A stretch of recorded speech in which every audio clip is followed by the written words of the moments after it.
see Pam. Okay. That gives us 4.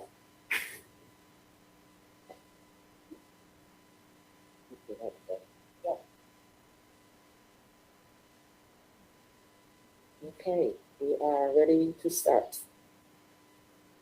Is it recording? Oh, is it recording? Marilyn, can you record it?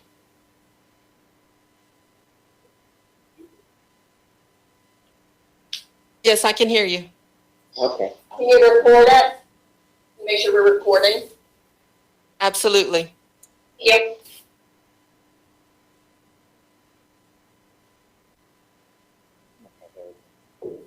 Good morning, everyone, and welcome to the Cumberland County Board of Trustee meeting on Thursday, September 16th via GoToMeeting.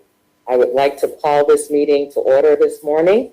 And our first order of business is to have Marty Williams from the Friends of the Library, the East Regional Representative, give us his report. Good morning, everyone. I'm happy to be with you virtually. It'd be better in person, but I guess this will work in this times we live in. Mary Lee gave me a few notes to share with all of you, and to begin with, we have 190 Friends members, and the next item is that our next Friends of the Library board meeting will be the 3rd of November, which is a Wednesday, and that's ordinarily it's Tuesday, but I guess since it's an election, I think Tuesday's an election day. We're doing it on a Wednesday. We'll have a representative from the Board of Trustees, a Jeremy. I hope I'm pronouncing this correctly. It's Big, and that person will attend the meeting. And then finally, my last note, and perhaps you're already aware of it, is that Barbara is going to try to do a clearance sale, bargain book sale in October during the week of 11 October by appointment, members only. And then the following week, that's the week of 18 October, it'll be for the public. And naturally, we'll need volunteers to help her and support that effort, and I plan to be among the volunteers those 2 weeks there in the. I guess we're doing it in the book room, and perhaps the hallways outside the book room. But that pretty much concludes any notes and remarks, comments I have at this time. So I'll turn it back over to the chairwoman. Thank you. Thank you very much, Marty. Does anyone have any questions for Marty? Okay.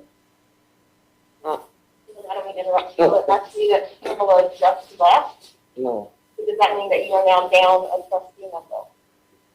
Okay, we are. Point that out, please. No, because I didn't notice. Yeah.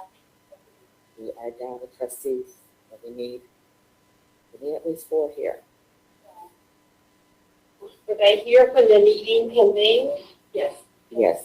Now, do you believe if they leave, their votes would be in the affirmative? Okay.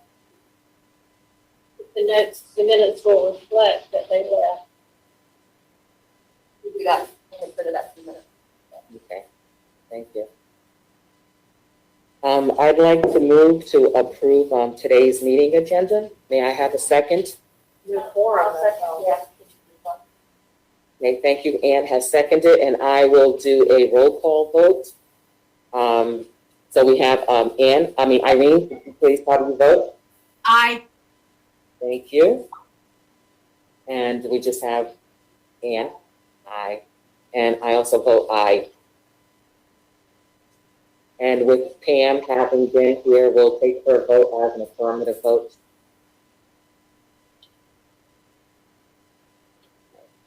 So now we'll move on to approval of the June 17, 2021 meeting minutes. I move to approve those meeting minutes. May I have a second? Second. Thank you, Irene. We'll also do a roll call vote for that. Ann, how do you vote? Aye. Thank you. Irene? Aye. Thank you. I also vote aye, and we will take Pam's vote also as affirmative. Thank you for that. Now we will move on to the director's report. And we're getting up to technology, so. Mhm.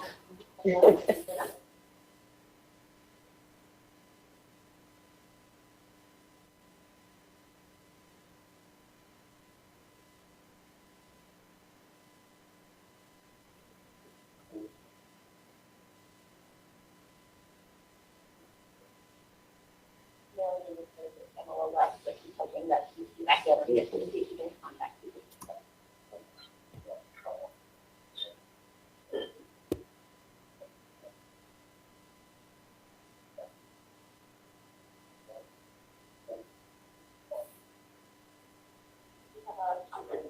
All right. All right. You can take a mess off. Okay. Can everyone hear me okay? Yes. Yes. All right, then we will go ahead and get started. Good morning, everyone. This is our director's report for our trustees meeting today. So for our agenda today, here we go. We'll do introductions of new staff. We've got a staff service recognition.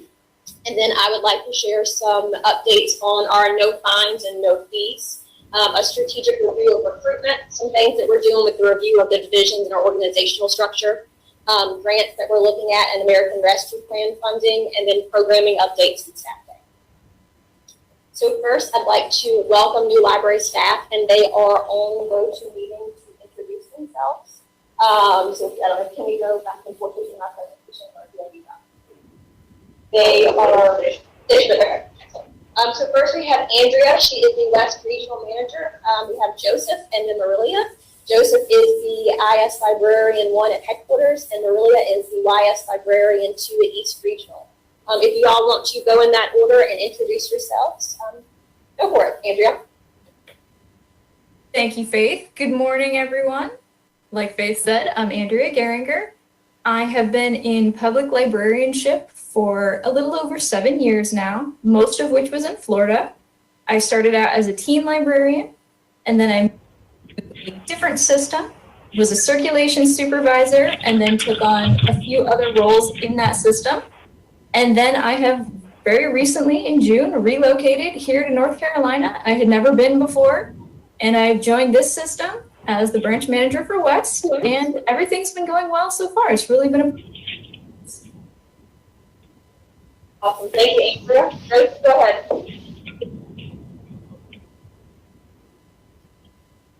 I am Joseph Westendorf. I'm the new IS and local and state librarian 1 at headquarters. I just graduated from Rutgers University with my master's in May, and I'm from New Jersey. And when I was applying to jobs, my boss was like, look everywhere you can. I looked everywhere and I found this job and applied, and I was hired and started in July. Excellent, thank you. We're glad that you all are here. And Marilia, go ahead.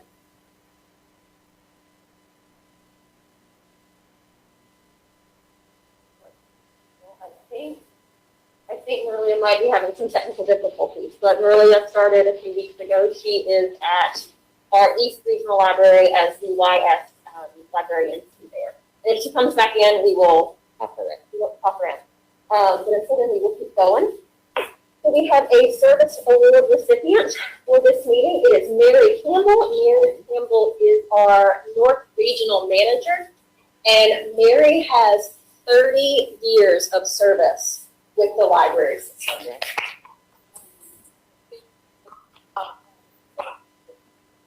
So we are very happy for her service. Oh, there you go.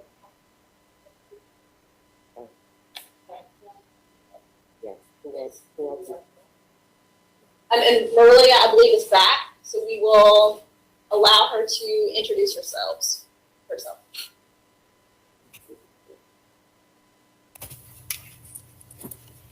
Maria, if you're there. Hi there, can you hear me? Can you all hear me?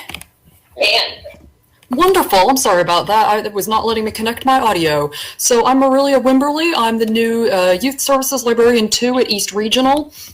Prior to working here, I was a program specialist at Dunn Public Library up in Harnett County, and before that I was a school librarian with Lee County Schools. And everybody here has just been so awesome and amazing and welcoming, and I'm really, really happy to work here with you all. awesome, thank you so much. Thank you. I don't think Really great. Mary would have thought she'd see the day where she'd see a namesake with only one letter different. You would be correct. So we have really great staff members who have been here, but we have some really great talent that are coming into the system, so we're really excited about that. And I'll talk more about what we're doing for recruitment and retention later in the presentation. So the first big item that I want to share with everyone, and I have been sending emails out to, is that on August the 16th, the Board of County Commissioners approved for us to go late fee and fine free for lost and damaged materials. So this is books and AV materials. It does not apply to the tech that we have. So playways or hotspots or any other tech or like STEM kits or book bags that we may circulate, it does not apply to those items, but it applies to our books and our AV. We'll talk about our policy changes in the new business section, but this is an excellent way for us to break down barriers to our community. In going through the research to make the recommendation to the board, I found that we had approximately 149,000 or so library cards, and almost a quarter of those cards were inactive due to fines and fees that were over the $10 amount. And I also found that the fines and fee structure that we had put more barriers on those who were historically underserved and underrepresented. And so we have implemented this, and we have gotten excellent customer reactions. We have had folks, I wanted to share one story actually, and I have the email online. So Wendy Olson, who was the circulation manager at East, had, and this is just one of many, many interactions that we've had. She says, I wanted to share with you an experience I had with a customer. The patron called and said that they had gotten their notification for the lost materials. She had lost her job due to COVID-19. She had finally gotten a new one. And, she shared this update with the customer, and the customer was so happy and said that she was trying to make things right. And it was such a blessing and it was a relief. And the customer said that she would be coming back to the library, and she wanted everyone to know how thankful and grateful she was that she was welcomed back to using the library and for not having the fines and the fees. And we've had multiple stories like this where folks have had customers who have cried on the phone who have been so thankful. So we are really excited about this. Also with that, so there's the North Carolina Public Library Directors, the Directors Association of all the public libraries in the state. We share information back and forth, and we've shared about who's fine free, who's not fine free. And so I was able to share when Cumberland County went fine and late fee free. And I started getting all the reactions from the other directors in the state, and they were starting to ask me how I did it and how I could help them do it. So we're becoming a leader. We're becoming we always were a leader, but we're becoming more of a leader in the state of how we can really kind of push the bounds of librarianship and be innovative.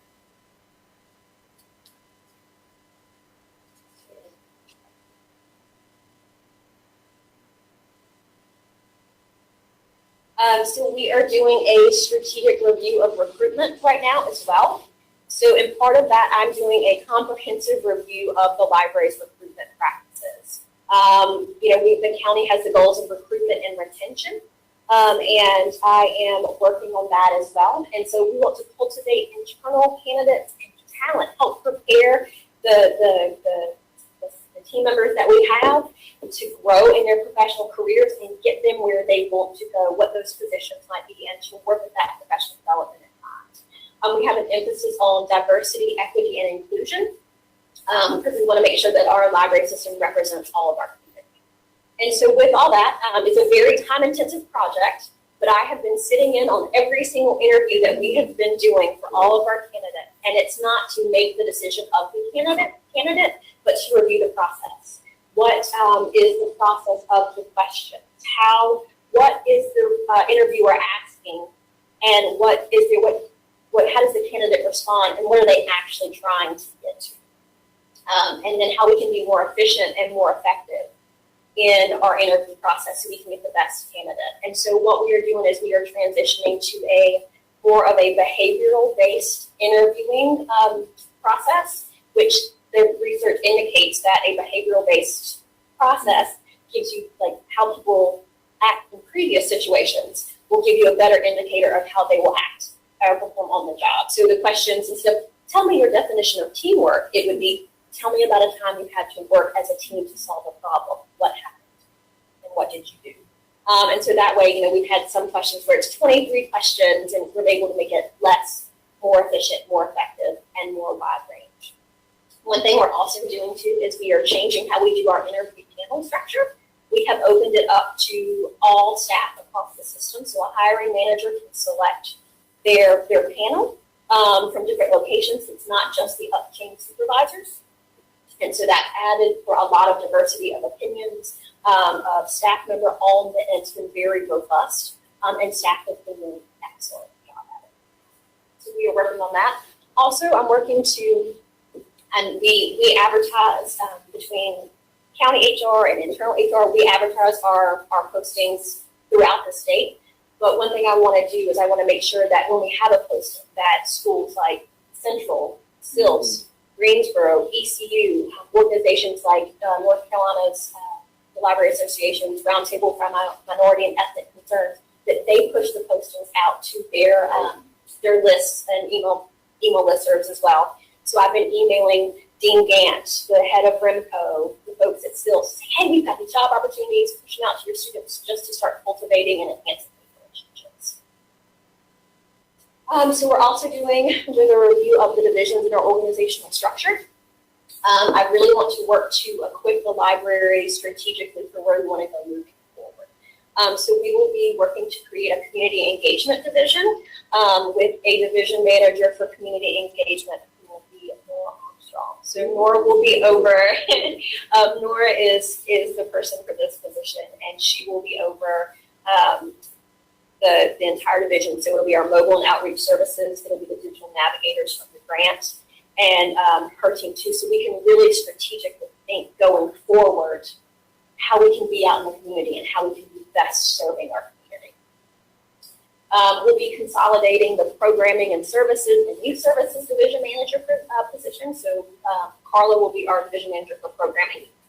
And we are working, this is working through the HR process right now. So this is very initial. And just to change, when a deputy director is hired, all of the location managers are going to report directly. But we're working on things in our organization to help improve communication, to make things more effective, to do more buy-in, and to go with recruitment and retention and diversity, equity, and inclusion. So the grants, American Rescue Plan funding, just wanted to give you an update on that. We are working to get the digital navigator positions ready to roll. The timeline is hopefully in October for recruitment. We've been working to get the new positions ready and going to county HR. I've been working with Assistant County Manager Shutt to explore American Rescue Plan funding for library initiatives to help strengthen community engagement and provide educational assistance. I submitted a funding request to the Federal Communication Commission's Emergency Connectivity Fund for continuing our hotspot service. And we're constantly seeking grant opportunities and funding.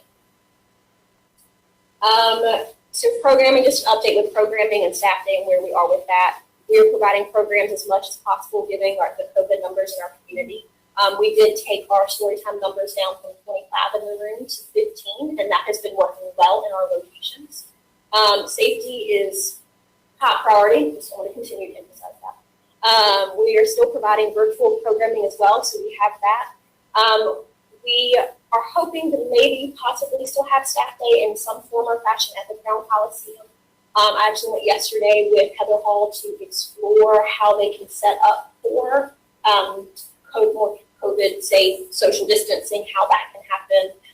And then based upon this information that I have now, I've reached out to Dr. Green to get her opinion, and then I'll be having a meeting with county leadership to see if we are still able to have it. We want to have it in some way, whether it's in person or virtual, but it'll be based upon what Dr. Green and county leadership says. But we did have a good meeting at the county yesterday. If anybody has any questions? Anyone have any questions of Ms. Phillips? Can't really tell who wants questions. Any questions from any of the audience? Okay. So thank you very much for that very extensive report. I am super excited about all the changes that we're seeing. And Nora, I am thrilled that you're in that position because we couldn't have picked a better person. It was a surprise, but the more I thought about it, the more sense it made. Yes, And I'm glad to be doing it. yes. We're definitely thrilled to have you on. So with that, thank you very much again. We will move on to old business, and we are going to the recommendations from the trustee nominating committee, and I will turn it over to nominating chair Ann McRae. And Judge Trina Tiffany and Belinda Wilkerson will be completing their second terms of office on December 31st, 2021, and are not eligible for reappointment at this time. The trustee nominating committee met on July 27th and August 24th to interview candidates to fill vacant seats. The nominating committee unanimously agreed to recommend Joseph Bart Pfizer and Ariel Matthews to fill the vacant seats for the 2022-2024 term. Also, Irene Grimes has agreed to be reappointed to a second term of 2022-2024. The nominating committee supports the appointment and reappointment, and with the approval of the full board, these recommendations will be forwarded to the county commissioners for consideration at their October 4th, 2020 meeting. Okay, so I'd like to make a motion to approve the nominating committee slate as read by Ann McRae. May I have a second, please? I'll second that. Second. Thank you. I'm going to do a roll call vote. Ann? Aye. Thank you. Irene? Thank you. Katrina? Say aye. Oh, okay. Couldn't hear you. Pam? Aye. Thank you. And did we have someone else there? Dennis, I'll say aye as well. Okay, thank you, Dennis. Yeah, you can see on the screen. And I also say aye, so thank you very much for that, and that motion passes. And welcome to our new folks if you get to see this, and we're thrilled. I'm a little sad about having to leave in December, but won't be gone forever. We'll miss you, but maybe we'll get you back soon. Oh yeah, that's the plan. Forever. I'd like to move on now to the report from Nora on the Adult, Teen, and Youth Summer Reading Program report.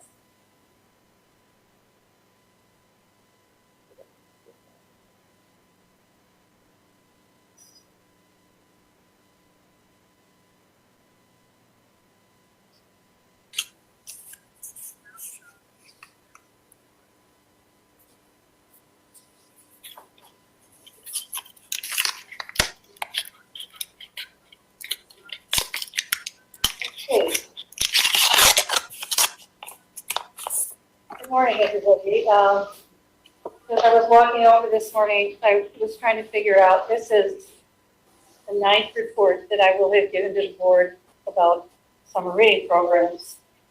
And with my assumption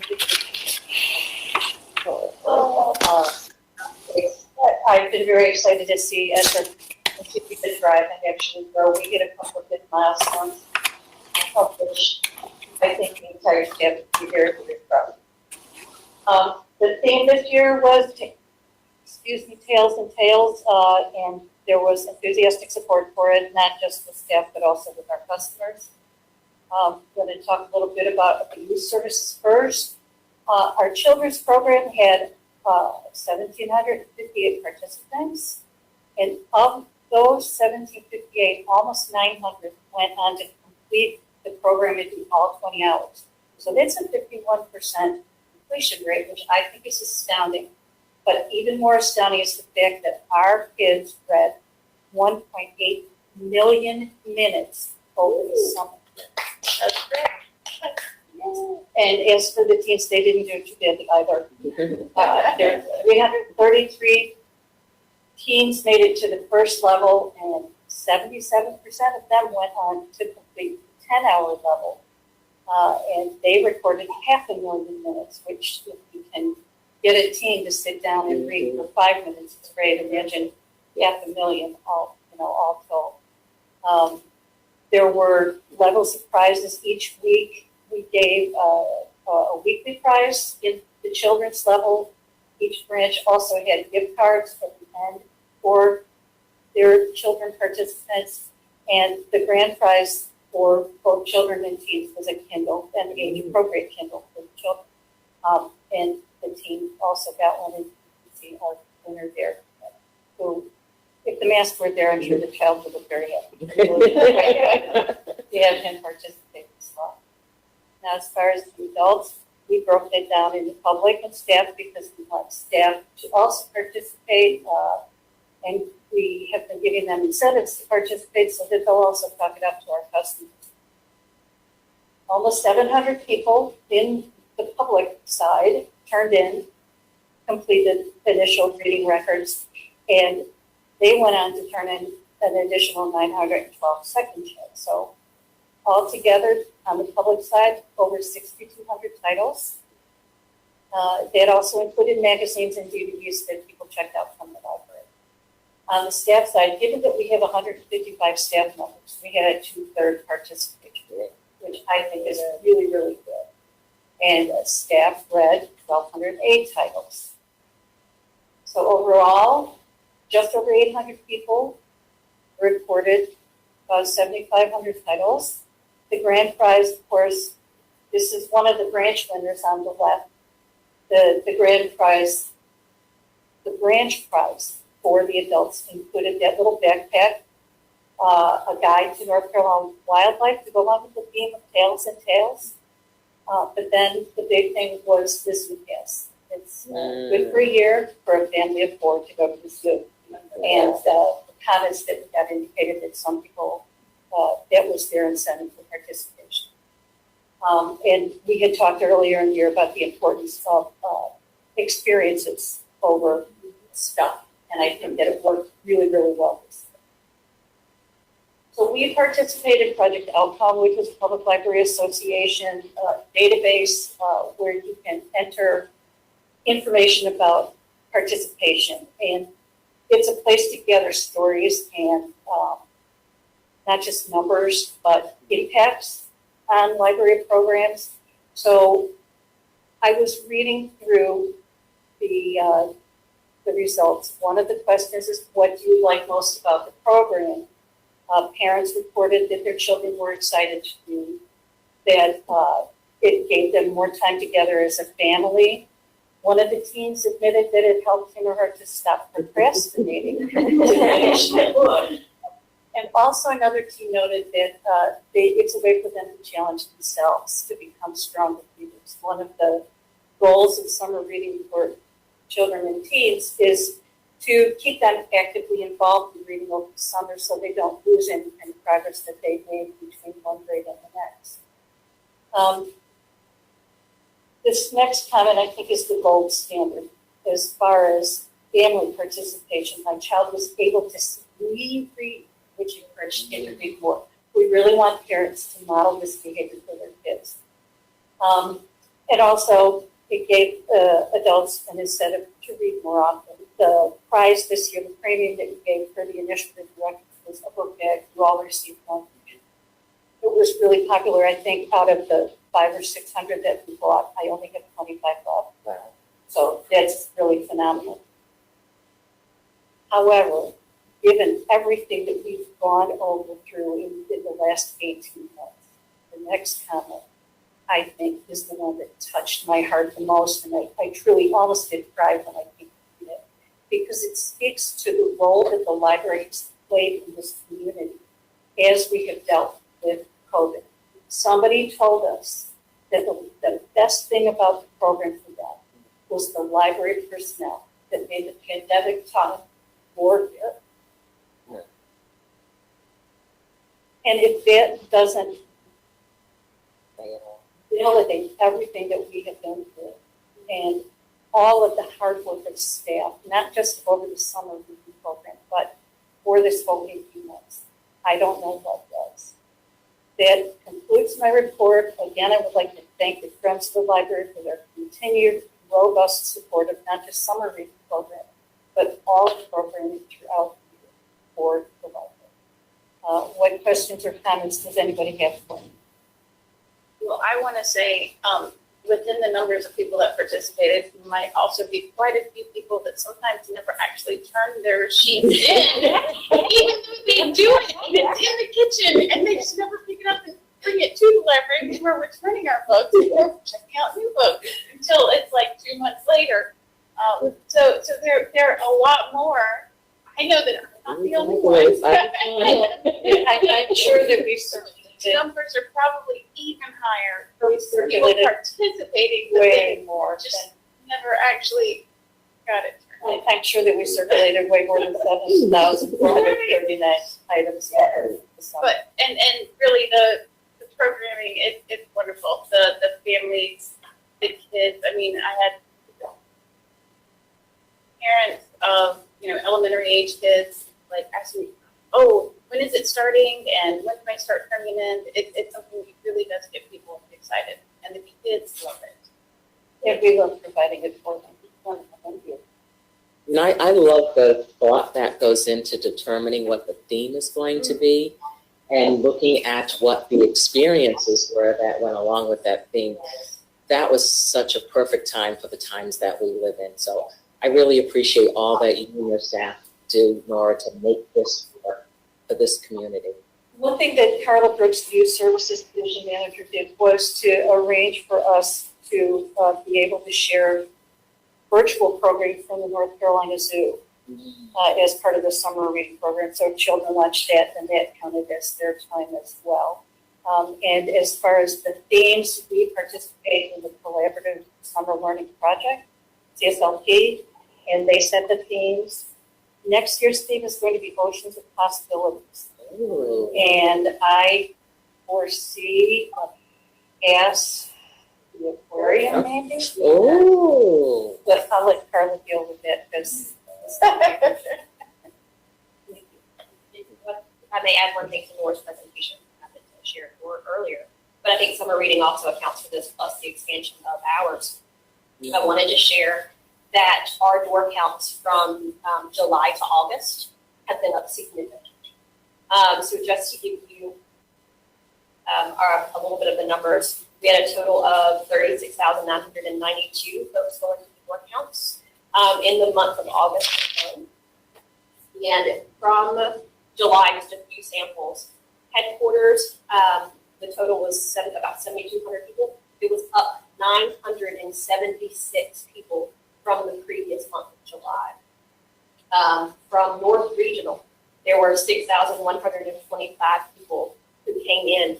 It was up 1,375 customers from the month of July. And there are other 400, 900, 100, but I think that is also a credit to the Great Summer Reading Program. So that I'm going to share that. Other comments or questions for Nora? I just want to say I second Ann's comments and don't ask me how I know. For a friend, right? And thank you so much, Nora. We really, again, appreciate everything that you do with that summer reading program, and we look forward to more summer reading programs. Now I'd like to move on to asking the trustees for approval of the Library Endowment Trust and the Library Endowment Fund through the Cumberland County Community Foundation. So let me just read this off to you. Let's see. This is for the Library Endowment Trust. So the Board of Directors of Friends of the Library, Friends of Cumberland County Public Library Incorporated, recommends the following grant from its agency endowment fund, a component fund of Cumberland County Foundation Incorporated, according to the terms and conditions of the fund agreement. It is understood that approval of this distribution is contingent upon the final approval of the Board of Directors of Cumberland County Community Foundation. So this grant is in the name of the Friends of Cumberland County Public Library, and from the Library Endowment Trust, that is in the amount of $35,710. And I will also read the next one, and we'll vote on these together. This is from the Library Endowment Fund of Cumberland County. Again, the Board of Directors recommends the following grant from its agency endowment fund, a component of Cumberland Community Foundation, according to the terms and conditions of the fund agreement. And it is understood the approval of this distribution is contingent upon the final approval of the Board of Directors of the Cumberland Community Foundation. Again, the grantee organization name is the Friends of the Cumberland County Public Library, and this is in the amount of $5,720. So I move that we approve, I make a motion to move that we approve the funds. Could I make one comment first?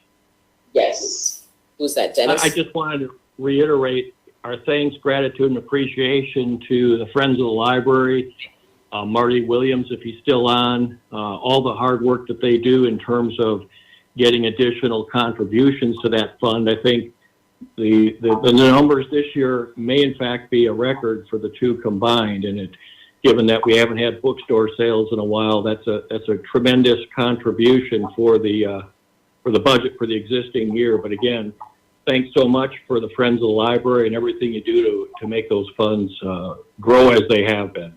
Great job. Okay, so with the motion on the floor, may I have a second, please? Second. Okay, and I will, any discussion? Okay, so I will do a roll call vote again. Irene? Aye. Thank you. Ann?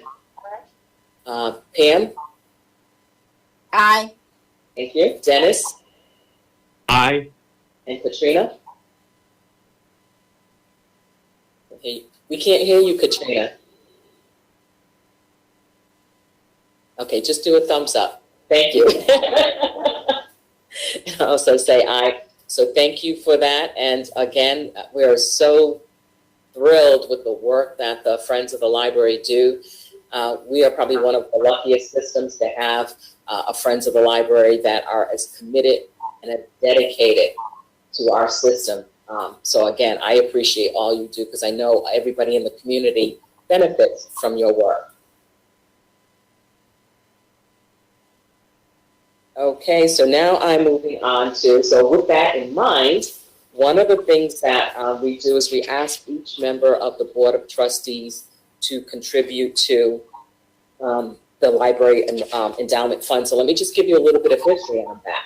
So in 2013, the board voted to encourage each trustee to make annual individual donations to the Library Endowment Trust so that the board could demonstrate 100% participation as supporters. In 2016, the Friends of the Library opened a new fund, the Library Endowment Fund, Cumberland County, North Carolina. The fund is now the primary tool for donor giving. The donations will be matched by the Friends up to $25,000 for calendar year 2021. So one of the things that will happen is that each member, each trustee will receive their envelope and information if you're here at the meeting. For that, and those of you that are joining us virtual, Marilee will get that information out to you. So again, I'm just asking, all members of the Board of Trustees to contribute, donate what you can to the fund so that we can again have 100% participation. Okay, and with that being said, I'll move on to new business and I'll turn it over to Library Director Faith Phillips. Thank you, Belinda. So in your packet, Marilee sent to you, we have some proposed policy revisions for your consideration today, and these are the policy revisions that have to do with primarily with the change to both fine and late fee. So on page 1 of your packet, you would see in the registration policy, the highlighted change actually on this page is to change Methodist College to Methodist University. So that is that change that has been proposed. If you go to page 2 of your packet, and this is where the circulation of materials, there becomes a little bit more changes. The first thing is to get rid of Cumberland County Public Library and Information Center. The removal of an information center, I think, is an ongoing discussion that was happening before I came on board. And so we want to officially take that out of our policy. But also within the borrowing privileges, we are, with the transition to fine and late fee free, and one of the ways to take away barriers. Right now, when a community member gets a library card, they are a probationary card holder. And this is something that I had not encountered before. But with going late fee and fine free, we thought we would get rid of this barrier as well. So that when someone comes in and they have their appropriate identifier information, they have a full privileges access card. We no longer have the fine structure. So the recommendation is to get rid of bullet point number 1, which is the probationary period, and to add library customers in good standing, no excessively overdue materials with accumulated charges below the threshold of $10, have borrowing privileges within established loan limits. We want to get rid of bullet number 2, past the probationary period. It's about the probationary period. In section number 4, we want to, so what we want to do with our procedure and within the policy is when a customer, we still want to have checks and balances in place for a customer to return their materials, because we want to get our materials back. That's the crux of the issue. We want to get our materials back. We want other people to have return. So what the administration team at the library has come together to propose is that once someone has a material that is out for more than 42 days, that we put a block on that account. And the block would stay on the account until the customer brings the material back, or they call the library and talk to a staff member and say, hey, this is what happened. It really is to take away that shame of, oh, I don't want to, I'm sorry, because I have the fines and the fees. We just want the book back. So within that, the change number 4 is that borrowing privileges of delinquent customers are suspended until any overdue materials have been returned by them or waived by library staff, and payment of accumulated charges. So we would take out that information. If you go to page 3 of your packet, where it's the materials borrowing procedures, as you can see, we would be changing it where there are none for our AV and book materials. It does still apply to the fine and fee structure, does still apply to playways, launch pads, technology back, like STEM back. So that's the change there. And then if you go to page 4 of your packet, we are no longer charging for damaged AV and books as well, only the technology. So that is the change that is recommended in the text there. With the replacement of lost materials, it is the same change, focus on tech, not with AV and books.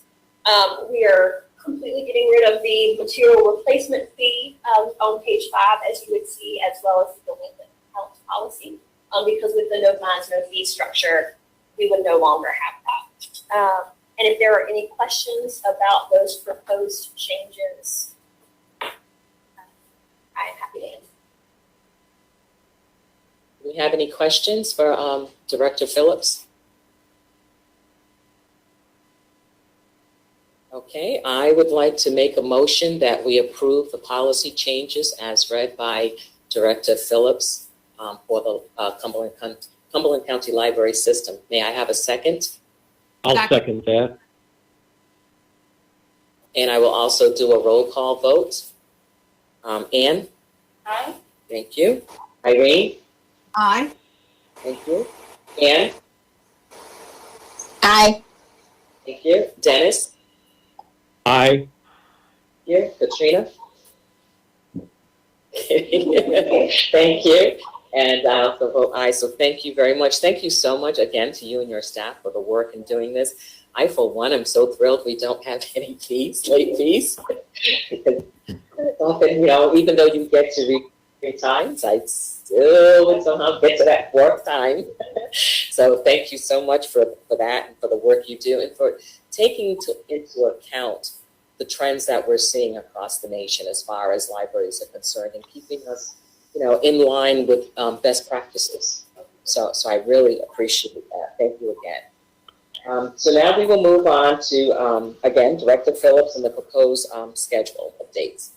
Absolutely. So in your packet as well, there was the revised proposed dates that the library proposed in 2022. So there, I can go through the dates if I need to, or I can say if there are any questions. Whatever the board would. I have a question. Absolutely. When a holiday falls on a Friday, is there a provision to, and let's say the library is closed or some staff is off, is there a provision for the following Saturday and Sunday? Well, there is one thing that I can share for that for this year. So this year, typically for Thanksgiving, we would be closed on Thursday and Friday, and the library would be open on that Saturday. And if we had Sunday hours, we're still working on looking at our staff analysis with that. The library would be open on Saturday. But it was a suggestion was made to me by several staff members thinking about morale and appreciation to have the library closed on the Saturday after Thanksgiving. So I took that to Assistant County Manager Shutt, who took it to County Manager Cannon, and they both agreed that the library will be shut down this year on the Saturday after Thanksgiving. And it is a huge thank you from them to the team for all of the work that they have put in this past year. And the staff are so appreciative. I mean, it just made their day. And so we have looked at that, and what we will be doing is that typically in the Thanksgiving week, the staff who work on Saturday or Sunday would have off Monday or Tuesday or Wednesday to account for that Saturday and Sunday hours. To accommodate with this change and make sure that all staff get their hours appropriately, staff won't have to have off Monday, Tuesday, or Wednesday for Saturday or Sunday. So we're able to get all of their hours and still provide this. So we were able to, go ahead. I said fantastic. That's just great. And that is all Assistant County Manager Shutt and County Manager Cannon. So I want to openly thank you all for that. Other questions or comments about the proposal? Okay, I'd like to make a motion to approve the proposed schedule of dates as discussed by Director Faith Phillips. May I have a second? Second. Thank you. I will also do a roll call vote. Ann? Aye. Thank you. Irene? Aye. Thank you. Pam? Pamela? Oh, yeah. Second, I. Sorry. Aye. Thank you. Katrina? Thank you. And Dennis? Aye. Thank you very much. So that passes. So do we have any other business? With no other business being on the table, I call this meeting to adjournment. Thank you. Great meeting. Thank you, everyone. Thank you. Bye, everybody. Good meeting.